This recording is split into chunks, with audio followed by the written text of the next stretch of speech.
মাৰ্ঘেৰিটাৰ টিৰাপত জব্দ চোৰাং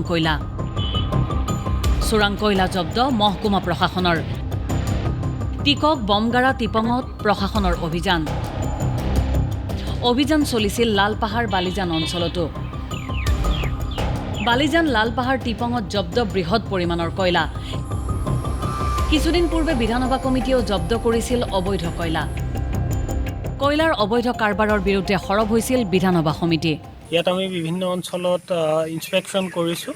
আৰু ইনস্পেকশ্যন কৰি লৈ ইনস্পেকশ্যনৰ যি ৰিপৰ্ট আছে সদৰৰ আমাৰ যিহেতু মহকুমাধিপতি আছে তেখেতক লগতেও আমাৰ জিলা আয়ুক্ত মহোদয়ক আমি প্ৰতিবেদন দাখিল কৰিম আৰু যেহেতু এতিয়ালৈকে প্ৰতিবেদন দাখিল কৰা নাই গাড়ীটো বৰ্তমান যে খালী আছে তিনিখনকৈ গাড়ী দেখিছোঁ এখন লোড আছে এখন লোড আছে এখন কি আছে খালী এখন কয়লা কেঁচা কয়লা ক'ৰ পৰা লোড আছে লোডটো হৈছে আপোনাৰ ইয়াৰ পৰা লোড ফিল্ডৰ পৰা কাৰ হয় এইটো কয়লা গাড়ীটোতো মালিকৰ হয় কিন্তু মালটো বেলেগৰ হয় মালটো কাৰ হয় মালটো গুপ্তাৰ ন গুপ্তা ক'ৰ হয় তেখেত তেওঁ হ'ল তিনিচুকীয়া ক'লৈ যাব মালটো যাব চাগে তেজপুৰলৈ সেইটোতো ক'ব নোৱাৰোঁ এনে ধৰক কি যেনিবা কি দালাল আছে পাৰ্টি আছে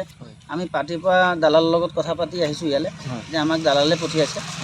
যদি লোড হয় তেন্তে লোড দি যাব